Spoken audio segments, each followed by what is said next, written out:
the Baen Free Radio Hour.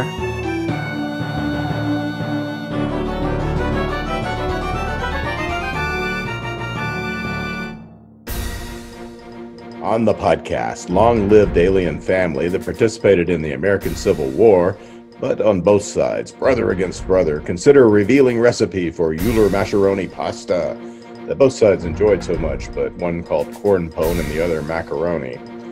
Mass markets rock your world with inertial moments.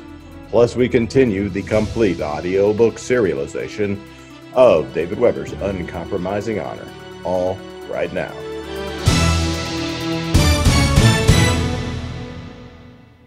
Welcome to the Baen Free Radio Hour podcast. It's an honor to have you along. I'm Baen Senior Editor Tony Daniel. Hey, in the 7.5 years we've done the podcast, I've never asked for this, but we would be extremely grateful if you would take a bit of time and go over to iTunes or Pocket Cast or Stitcher or wherever you get the podcast and give us a 5-star rating. Maybe even say a couple of nice things there. That will bring more people to the books and the authors that that we feature who are just great. We have an interesting conversation this time with the Baen marketing director, Corinda Carfora. Every once in a while, we like to step back from author and artist interviews, which are the meat of the podcast, and get a glimpse at the inner workshop at the Elf Tree here at Baen Books. Corinda does many things here at Baen, but one of her most important tasks is to make sure that booksellers know about our books. And readers, of which you are one, can therefore get their mitts on the work of their favorite authors. Corinda gives us some insight into how it was done, how it is done now, and how it might be done in the future as science fiction and fantasy publishing barrels ahead into the bright morning dazzle of the future. And we continue with the complete audiobook serialization of David Weber's Uncompromising Honor. Now, here's the news.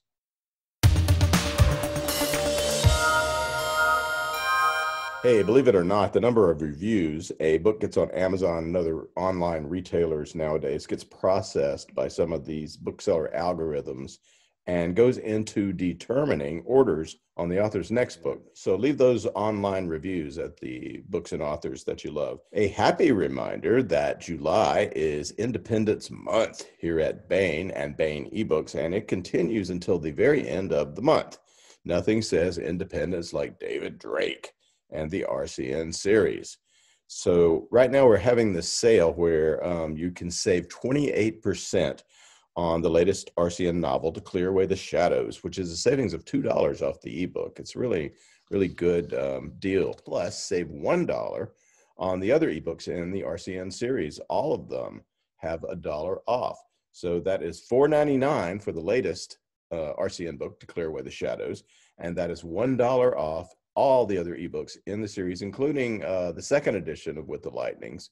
The first edition, the first book in the series, is in the Baen Free Library, and you could just get that. But if you want the additional material David put in for the second edition, you can get that as well with this sale.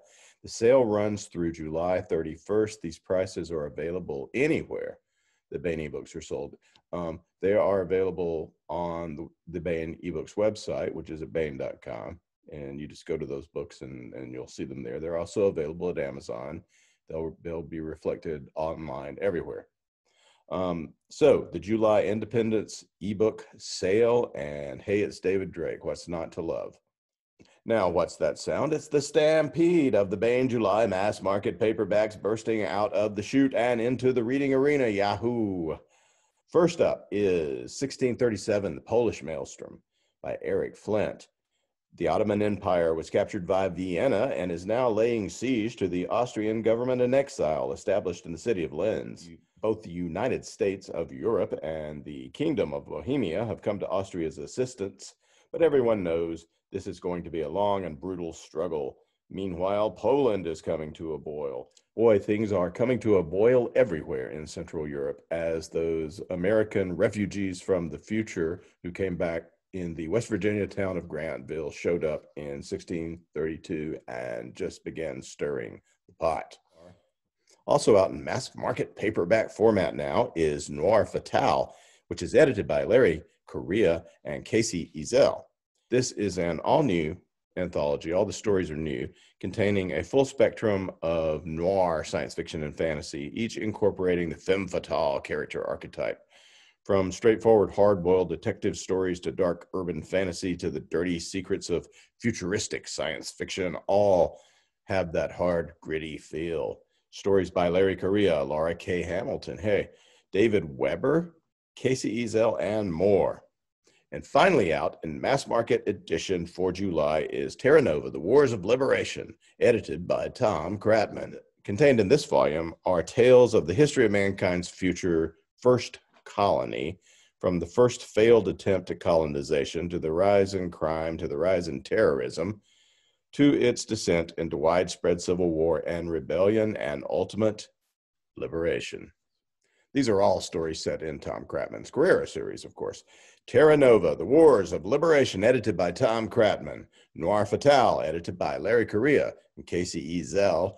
And 1637, The Polish Maelstrom by Eric Flint, are now out in mass market paperback format at booksellers everywhere. And don't forget, this means the ebook price comes down from $9.99 to $6.99 on all of these books. When a book goes into mass market, we lower the ebook price. That really is a reason for a foot-stomping, bronco-busting hoedown in your mind.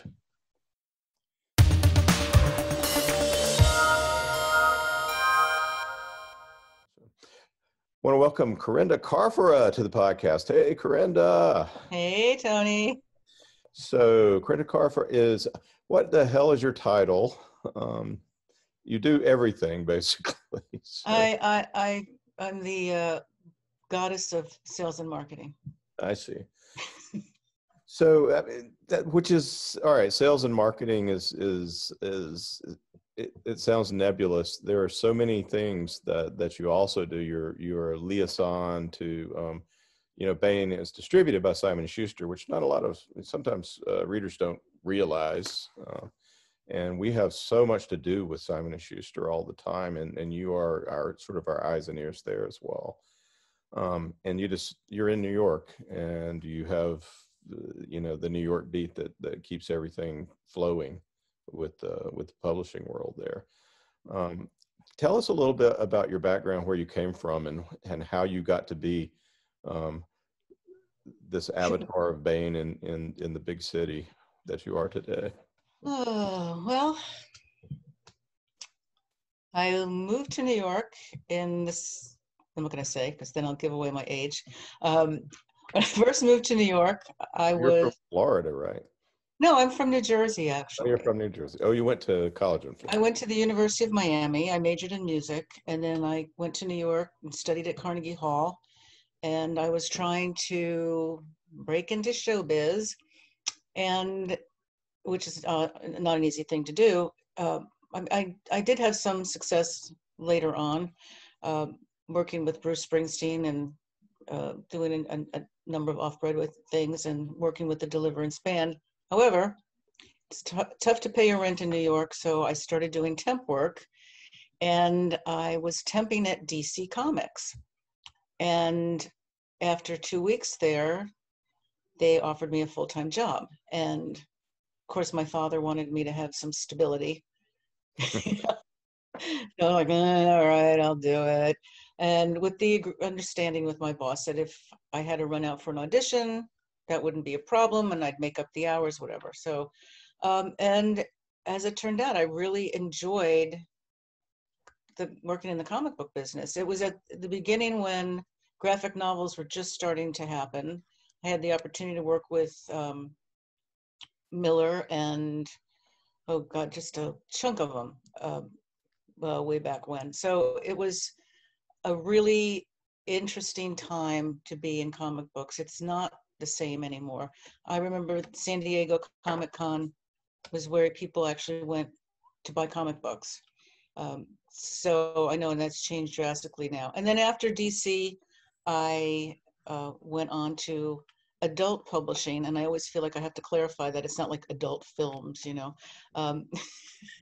I started to work at Simon & Schuster, and that's how I met Jim Baen.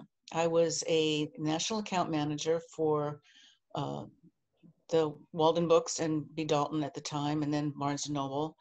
And I noticed that Baen's backlist was really strong because we would get these gigantic green printouts every week, you know, the kind that you need a forklift. And I would go from Barnes & Noble and I would go through and see what was selling. I thought, God, these books are doing really well. And as a distribution client, sometimes you are not getting the attention necessarily that the in-house publishers would get. So, you know, I started circulating a memo among the salespeople, you know, just giving them, you know, sharing information with them. And then Jim asked me to be his liaison with Simon & Schuster while I was still working at Simon & Schuster. And then I left and went to Putnam, and I was the vice president of sales there.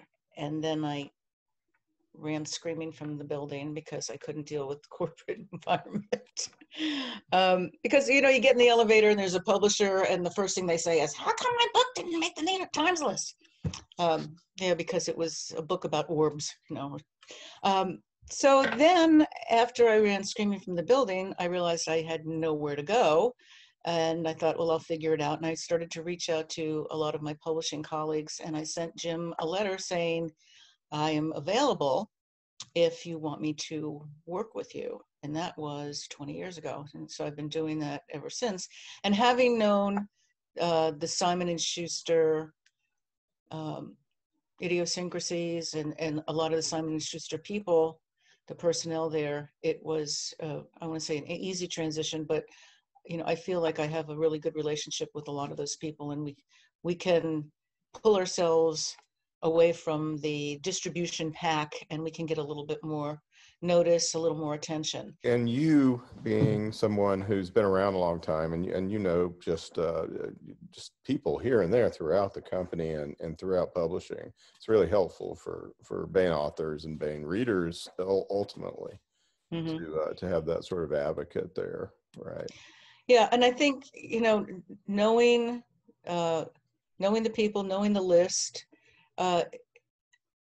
knowing the authors, you know, knowing all the players gives me the opportunity to try to, you know, I say sales and marketing, I come up with the marketing plans for our books each season, and positioning them and giving the salespeople the tools they need to sell the books. Because having been a salesperson, I know what I needed when I went in to present titles. You know, I needed some background of the author and a book description, a 10-second elevator pitch, because now they don't give you the entire afternoon to present a list. You get 5 minutes per book if you're lucky. So, like I said, having the experience in sales, I believe, has helped me get the tools to the salespeople. And, you know, for example, just we were talking about earlier. Yeah. How does it work? Give us a rundown of.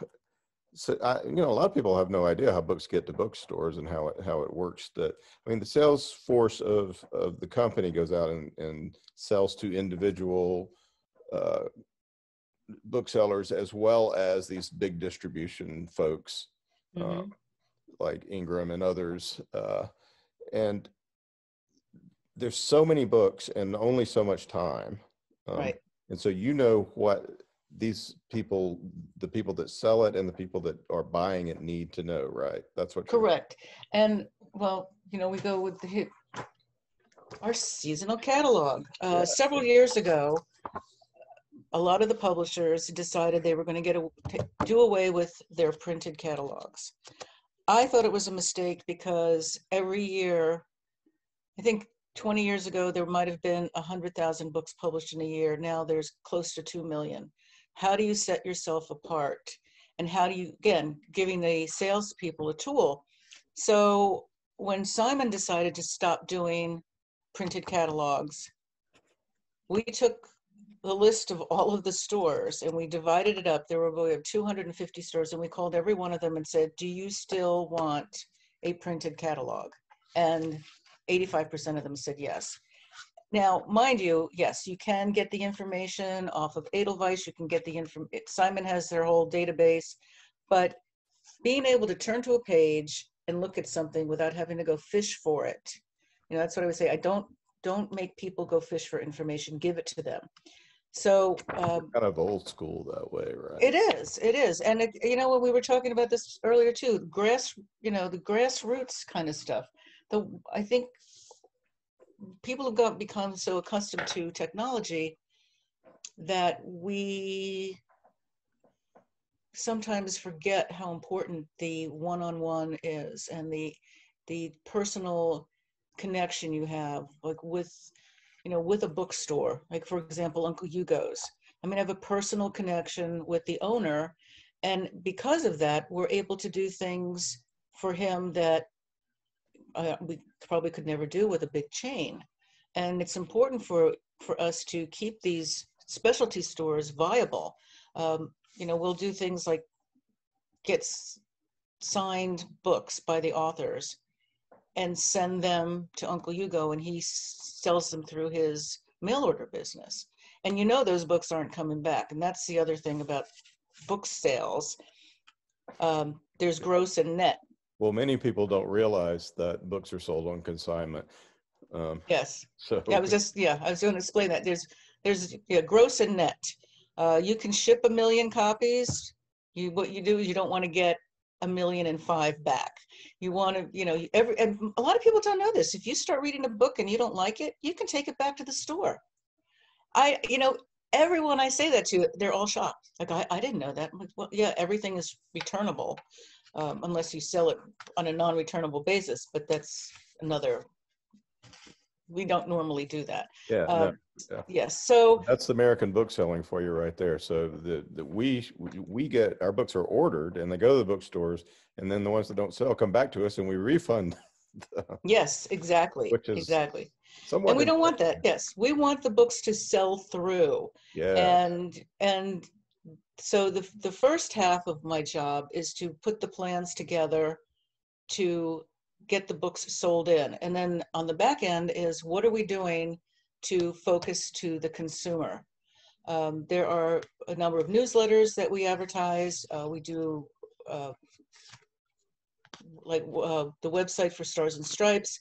We reach out to, and then of course there's the library business, which is a little different than the retail business. The library business is actually very, what's the word I'm looking for? Lucrative for us, because libraries don't generally send books back because they know who their readers are, so they buy accordingly. So again, focusing through the library distributors like Baker and Taylor, we can emphasize the books that we think will do well in the libraries. Well, all right. So we're an independent publisher, but we are distributed by Simon & Schuster. So for a lot of the major channels, you're dealing with their salespeople. But what do we do differently as independent as an independent publisher? You're talking about some of it. We do our own sort of outreach, and because we're science fiction and fantasy, we have some specialized ways of doing it. I think it's because we're small enough to react quickly. We don't need to go through 15 meetings and 23 memos to get something done. Somebody has an idea, we jump on a Zoom call or we email each other and say, hey, I need this to happen. As I said, getting signed books to Uncle Hugo, I have to send one email to Libby. She sends an email to the authors and we get it done. If Random House had to do that, it would take 15 people and nobody would know what was going on. No offense to Random House, but I think, the advantage is that you can call up Larry Correa and say, Larry, get those books signed, which nobody can do at a big publishing company. Right, exactly. And I think the authors also appreciate that we treat every single book as it's important. It doesn't matter. It could be our lead title. It could be a mass market reprint. Every book is important to us because we're not a big company and we can't, depend on, a Bruce Springsteen book to, sell hundreds of thousands of copies or something controversial. We have a core audience, and Part of what I try to do is reach beyond just our fan base. You know, like I said, we were doing Book Riot, and they have a newsletter that goes out to, I think, 78 or 80,000 devoted fans. So it's important, you know, like I said, it's important for us to, I want to say micromanage, but because we're small, we can do that. You know, we can really affect change quickly. And I think the bookstores appreciate that too. A bookstore knows that if they can't get in touch with their rep, they can call me, or they can call the Baen office, and they can get results.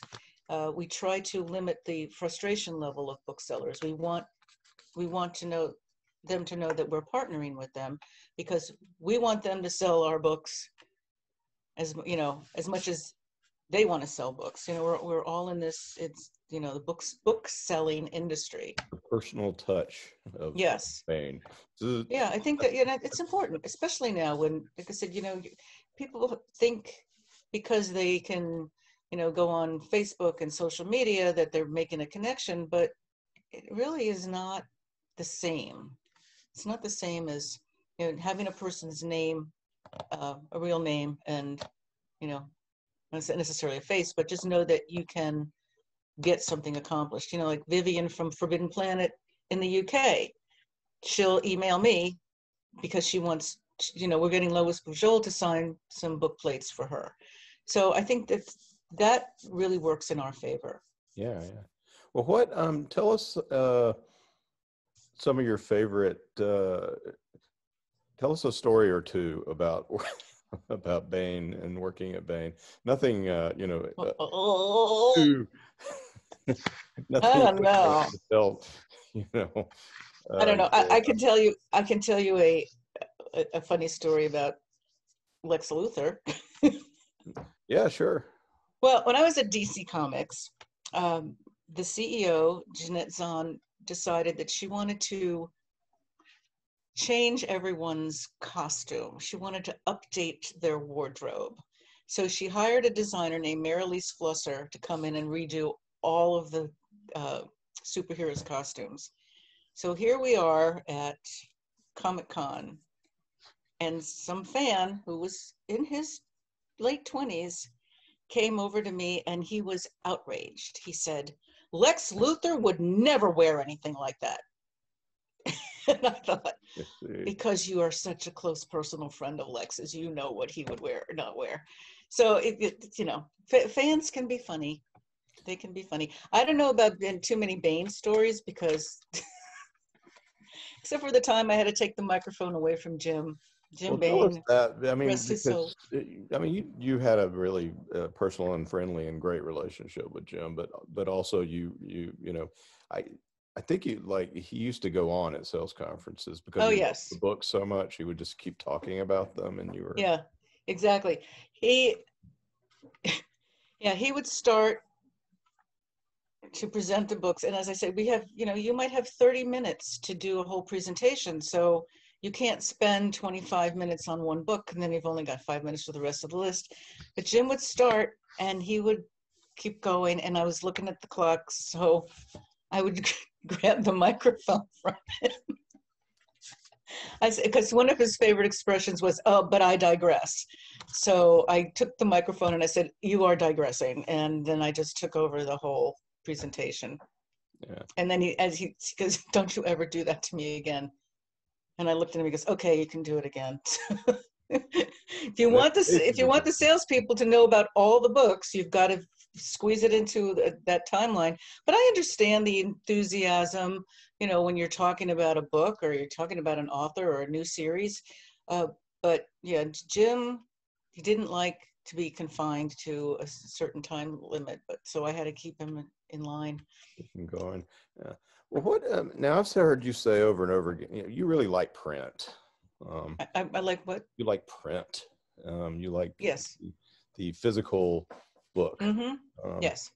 What kind of thoughts do you have on the future of print? I mean, you're very you're upbeat about it a lot of times. You cheer me up about it a lot of times. Oh, well, just so you know, print sales have been going up in spite of the pandemic, which is very good. I mean, that's good. Obviously, ebooks have too, but I find it interesting that people still want to hold a book in their hands, which is what I want to do. And I think people also, in the beginning, when ebooks first came out, people were downloading dozens of books because they were so inexpensive, and then they realized, hey, I didn't read most of these.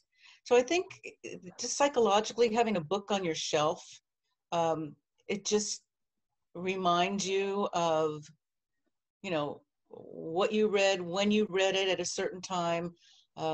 You know, we go through different phases in our lives, and certain books become important to us for whatever reason. So, I mean, when I look and I see a book that I read 25 years ago, it reminds me of when I read it. So I think there's that kind of psychological aspect of it. But also I think people too like to turn the page, and they like to be able to go back and where they left off and not have to click through. And, you know, and also we spend so much time in front of a screen all day long. And, you know, it's just refreshing that you can read a book, look up, turn the page, and you're not just zoning in on these electrical impulses that are bombarding you all day long. But so, yes, I know I'm always optimistic about print because I think people still like books, and until that next generation comes along that doesn't want to read anything, I think, you know, there's still hope. So we can teach them to read sometime. So Yeah. one other thing I want to, now, I don't know if you really want to talk about it, but perhaps your best friend is Fern Michaels. What's it like to be like buddies with like an incredibly best-selling author who lives in mansions and stuff? Well, she doesn't live in a mansion, but she has a beautiful spot just outside of Charleston. I met her 20 something years ago. And well, that was what the 5 minutes I worked for Kensington. And we hit it off. I mean, I don't know how old, she's 17 years older than I am. So it's interesting to have a really good relationship with someone who's that much older that isn't your grandmother or your mother. And she's a huge animal lover, as am I. And that's how we bonded. I've spent a number of Christmases with her and her family, and she, not this year, but she usually will have a big party at her house. And she bought an old, dilapidated plantation that was up for sheriff's sale, and everyone thought she was out of her mind to pay $150,000 for it. And then she pretty much gutted the inside and redid it and rebuilt the carriage houses in the back. And you know, it's typical big wraparound porch, and we sit out on the porch and drink beer. Oh, yeah. She's a very laid back, down to earth, wonderful human being. You know, I joke about her uniform. She wears a white t-shirt, blue jeans, and white sneakers, and that's what she wears every day. She's really spunky. She drives a Range Rover that is like 10 times too big for her. But she's, like I said, she's very generous. She's very funny. I have a saying here. I hope I'm not going to offend anyone, but that she said to me one day, she goes, you just remember when you get up in the morning, head up, boobs out, and ass in place. That sounds like a good way for men and women, and That's women right. and men to go through life. That's right. You know, it's kind of like keep your head up and keep your posture, and, you know, and keep your pants on. Very cool. One other question. What's the future of publishing, Corinda? What the hell's going to happen? You've been in this so long, and let me see, you've so many positions. I just think you're going to know something that the average person wouldn't know. Oh, well, I think the big expensive books that publishers are paying for might go away. You know, when you hand out $5 million to someone just because you want the publisher wants the publicity, and you're not making money. And I think, unfortunately, the backlist or the midlist has really suffered as a result of that. not to pick on Simon or anyone else, but let's say, they give someone $5 million and they only sell 100,000 copies. They're not getting back, their investment. And if they're not buying mid-list books, then there's no way to build an author. So I think we may be going back to some of the basics at some point, when somebody sits down and starts looking at the numbers and says, whoever wrote, whatever her name is, Amy Schumer, I think, they gave her like $8 million and she sold maybe 150,000 books. So I think book publishing is going to become more discerning. I can only hope. I mean, that's my hope, is that we start publishing, not us necessarily, but as a whole, publishing books people want to read, not books that are just necessarily always publicity driven. I think that's been part of the problem with the merging of these big companies, or two, like Putnam and Penguin merging, and then Penguin being sucked up by Random House. I mean, and then they're part of a major conglomerate, and now they look for vertical marketing. Let's say, for example, the people at Simon & Schuster were forced to publish books that tied in with MTV. But people who watch MTV are not necessarily going to go out and buy Snooki's book. So I think, there are a lot of shifts going on now. A lot of people retired, a lot of people moved on. And my hope is that people who are in the position to publish and put together a publishing program are really looking at books as something that is necessary and also entertaining without being schlock. Yeah. Well, that'll be good news for us, because that's what we do. Right? We do the story-driven stuff. Right, and I think that's what people want. People want to be entertained. For example, I mean, the Mary Trump book, or any of those books. Those people are on every talk show. By the time the week is over, you don't need to buy the book. You've heard all of the important salient points. So, so what's the point? Yes, you have a big spike the first week, which is mostly, that's usually the case with most books. The first 2 weeks are your best sales. But after that, okay, publicity's over, and it's like on to the next one. But I think with a good book, like take the Da Vinci Code, for example.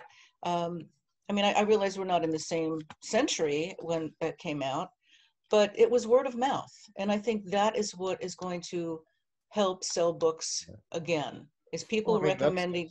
That's what Weber, that's how there are just huge amount of people that just tell each other, how much they like it. Exactly. Exactly. And like Larry Correa too. So I think, I would much rather have a recommendation from someone I know and respect than just some influencer. I'm like, who are you influencing?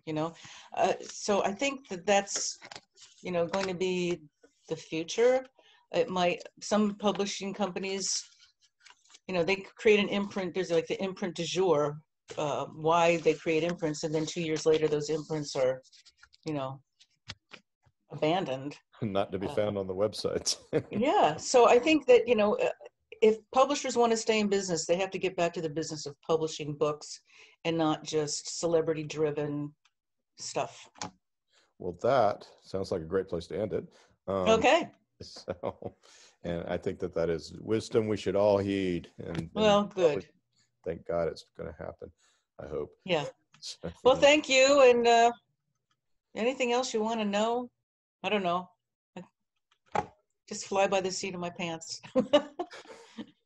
Well, Corinda Carfora, who in New York is just known as Corinda. Everybody just knows who you are.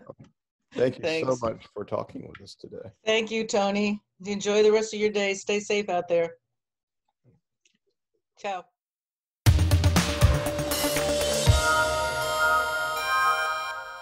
Here is another entry in David Weber's Honor Harrington series masterpiece, Uncompromising Honor. Honor keeps her promise. The Solarian League.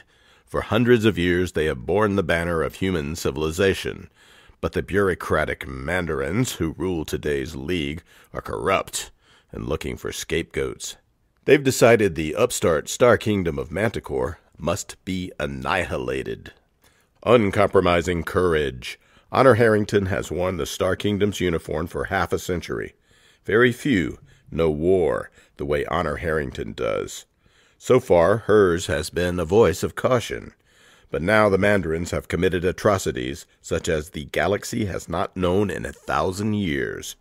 They have finally killed too many of the people Honor Harrington loves. Uncompromising vengeance. Now Honor Harrington is coming for the Solarian League, and hell is riding in her wake. And now, David Weber's Uncompromising Honor. "Ma'am?" Rear Admiral Rosiak said sharply. "The Manties?" He broke off, looking over his shoulder at Admiral Isotalo, and Isotalo gave him a choppy nod as the tactical plot went momentarily berserk. "What the hell is that?" she demanded. "Some kind of jamming," Rosiak replied. "I don't know how they're doing it, though. We can't see That is, we can't see very much through all the garbage, but CIC's computers say it's coming from at least a couple of dozen sources. That means it has to be some kind of independent platform. I don't see how they could sustain emissions at this intensity for very long without burning out any emitter you could put into a drone, though, and—" He paused again, pressing the fingers of his right hand against the earbug in his right ear and listening intently. His lips tightened, and he looked back at Isotalo. "CIC doesn't think they are sustaining emissions for more than 10 to 15 seconds per platform, ma'am, but there are a lot of them, and they're running them in a cascade pattern. That's going to play hell with the attack bird seekers." Task Force 1027's upgraded Cataphract Cs were far superior to the Cataphracts Commodore Adrian Luft and the ill-fated People's Navy in exile had taken to disaster at the Battle of Congo. They were longer-ranged, faster, equipped with heavier warheads, and fitted with seeking systems which relied upon both better sensors and more effective onboard software. They were far more capable of thinking for themselves, and their ability to differentiate between false targets and real ones and to penetrate enemy ECM was at least 30% better than Luft's had been. But they still had to see their targets, and thanks to the Dazzlers, they couldn't for several long seconds. Their electronic brains knew where to look when the interference cleared, however, and eventually it had to clear, since their targets had to be able to see them if they meant to intercept them. And so the Cataphract's computers waited with uncaring and curious patience for the range to clear and let them find their targets once more.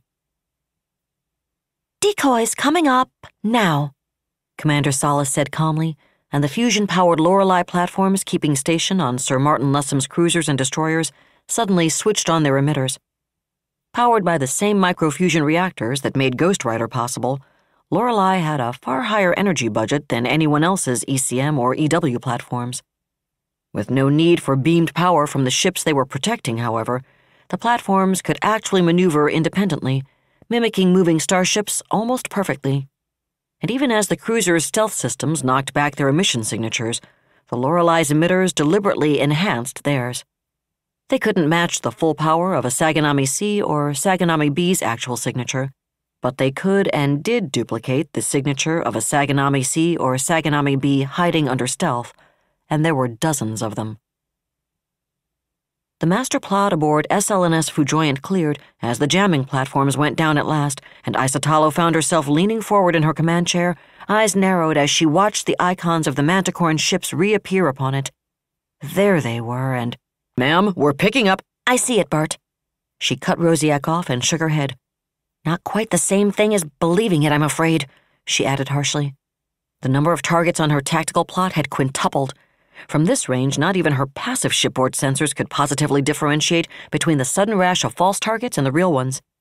Her shipboard sensors had lost lock thanks to the jamming, just as the Cataphracts had, and the Manties had used their temporary cloak of invisibility well. The energy budget on those decoys had to be much higher than the SLN's Halo platforms, and they were clearly maneuvering independently, so they obviously weren't using beamed power from their motherships. However the Manties were doing it, though, their decoys had come online when no one in TF-1027 could see a thing. There had been no way to plot them and keep track of them as they came up, and once the jammers shut down, Frujoyant and her consorts found themselves trying and failing to tell which of the 60 cruisers on the plot were real and which were false. Even as she watched, numbers flickered under each of the cruiser icons, percentage values changing rapidly to reflect CIC's confidence as its analysis winnowed through the input to find the Manti starships once more. They were unlikely to accomplish that before her missiles reached attack range, unfortunately, and there was no way the less capable sensors the missiles themselves mounted would be able to. That was disconcerting, and she glanced across at Mylene Lamazana. The intelligence officer looked back steadily, and Isatalo made herself nod. Lamazana had warned her and Rosiak that all their data on Manti EW was sketchy. Problematic was the way she delicately put it as they reviewed ONI's current guesstimates. Isatalo and Rosiak had tried hard to bear that in mind, but her intel officer had made it tactfully clear that she'd believed they were still underestimating the problem. Now it would appear that even Lamazana had underestimated it. Commodore Lessem watched the plot with an expression which was rather calmer than he actually felt. Intellectually, he knew the 6,000 missiles sweeping towards his command were far less capable than a similar launch by the RMN's old Havenite opponents would have been. But 6,000 missiles were still 6,000 missiles, and it looked like all of them had been directed at his heavy cruisers. "What's to worry about, Martin?" he thought sardonically. "That's only about 400 birds per ship, isn't it?" Neither Klaus Fleming nor any of his other ships mounted the Keyhole 2 platforms, which were the secret of Apollo. Without those, and without the Mark 23E control missiles, he couldn't have taken full advantage of the Mark 23s aboard David K. Brown, which was why he'd decided against even trying to. More to the point at the moment, however, Thomas Wozniak couldn't manage the defensive engagement nearly as effectively as he might have with Keyhole 1 or Keyhole 2 available. His ability to hand off his interceptors between different control platforms was much more limited, and he couldn't establish direct telemetry links around the dead spots created by his own ship's impeller wedges. What he could do, however, was to spread his Ghost Rider drones as broadly as possible and use their sensors to track the incoming fire. He could also, albeit with a certain degree of risk, roll ship to bring Klaus Fleming's or one of her consorts' control links to bear on those dead zones and update the counter-missiles targeting solutions. At the current range, the risk was small. As the range closed and time to roll back up disappeared, it could get risky indeed. Ghost Rider couldn't substitute for Keyhole's telemetry links to the CMs, but it could feed the cruiser's tactical section just fine, even in Klaus Fleming's current attitude, and the effect of the Loreleis was immediately obvious. At least 1,000 of the incoming missile swarm peeled off, targeting one or another of the decoys. It was always possible some of them would reacquire one of his cruisers, or even lock on to one of the destroyers in default of its betters. That was unlikely, but unlikely things happened, and missiles which reacquired were often more dangerous than missiles which had never lost lock in the first place. Missile defense was a game of probabilities, and one of the defender's critical objectives was to assess those probabilities. Missile defense officers had only a limited number of countermissiles and point defense clusters, and those limited numbers were allocated dependent on the threat hierarchy established by analyzing the incoming fire. Those missiles most likely to hit were targeted first, working from most likely to least likely in descending order until the defenders ran out of CMs or PD, and missiles which had clearly lost lock were at the very end of the targeting queue. So when one of those missiles suddenly reacquired a target at the very last instant, there was seldom a counter-missile or point defense cluster available to deal with it. On the other hand, Admiral Isatalo looked back at the plot just as the first wave of counter-missiles reached her oncoming attack. Then her jaw tightened in fresh consternation. Solarian interception probabilities on a first launch at maximum range against the cataphract's accompanying electronic warfare platforms and penetration aids would have been on the order of 10%. The Mantis did just a bit better than that. The first wave of CrewDiv 912.1 CMs ripped into the oncoming cataphracts. The improved Solarian missile drives were accompanied by better penetration aids than the RMN had anticipated, based on Bue's ship's analysis of the contents of Massimo Filaretta's magazines. The difference was slight but quantifiable, and Klaus Fleming's CIC took due note of it for the squadron's after-action report. In terms of the Mark 31 countermissile's performance, however, it was a negligible factor. 520 Manticoran CMs slammed into the oncoming cataphracts. A first-wave counter-missile launch intercepting at maximum range was always the least accurate of a defensive engagement. That was true in this case as well, and the 520 Mark 31s intercepted only 152 of TF-1027's cataphracts, just under 3 times the kill ratio Bartholomew Rosiak had estimated. Jane Isotalo's eyes narrowed and fury burned in their depths. She'd thought the Mantis' decision to remain at rest relative to the terminus had indicated they intended to translate out as soon as a serious attack came their way. And to be honest, she hadn't intended her first salvo as a serious attack. She had expected them to either disappear into hyper or take some significant damage from it, however. Not going to happen, Jane, she thought now, hands tightening on her command chair's armrests as the second wave of CMs, with more time to acquire their targets, intercepted 260 attack missiles. They're still feeding at least some telemetry to those damn things, she thought grimly. They have to be. But how in hell can they even see my birds through their friggin' wedges? The third wave intercepted 300 attack missiles, the fourth intercepted 393, and the fifth took down 471, a staggering 90.5% interception rate. All told, the Manticoran counter-missiles intercepted 1,183 cataphracts, almost 20% of her total launch. And like all good missile defense officers, the Mantis had concentrated on the fire most likely to find a target. They'd done a remarkably good job of ignoring the hundreds of cataphracts which veered off to chase decoys or simply went off on a vector to God only knew where when they lost both sensor lock and telemetry. Still, of the 6,000 missiles she'd launched, just over 3,800 got past both the counter-missiles and the electronic countermeasures and came screaming in on the Manticoran starships. 43 seconds, Commander Wozniak said flatly. Stand by point defense. Task Force 1027's missiles executed their programmed attack profiles, trying for look-down shots through the Manticoran sidewalls as they passed over or under their targets, or seeking the even more deadly down-the-throat or up-the-kilt attack positions, which were every tactician's dream. The attack birds were up to a closing velocity of 240,319 kps, 0.802 C, as they howled down on their targets, and Isotalo smiled grimly. The SLN had stopped tweaking the software for its point defense clusters to deal with the higher closing rates of multi-stage missiles and completely replaced it instead, and TF-1027 had trained hard with the new systems in both sims and live fire exercises against inert laserheads. The improvement was enormous. It just still wasn't anything Jane Isotalo would have called adequate against targets coming in at the sorts of velocities cataphracts could produce. She didn't much like that.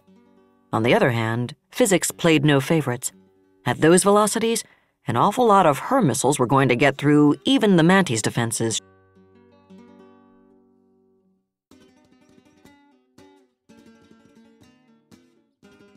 That was another entry in the complete audiobook serialization of Uncompromising Honor by David Weber. And that's it for the podcast. Thanks to Audible.com and to podcast theme composer Ruth Judkowitz. And a glass of Sunlight and Bitters, plus a new musical scale with no G and a very mysterious high note of K, plus thanks, praise, and gratitude for Corinda Carfora, Marketing Director at Baen Books. Please join us next time here at the hammering heart of science fiction and fantasy, and keep reaching for the stars.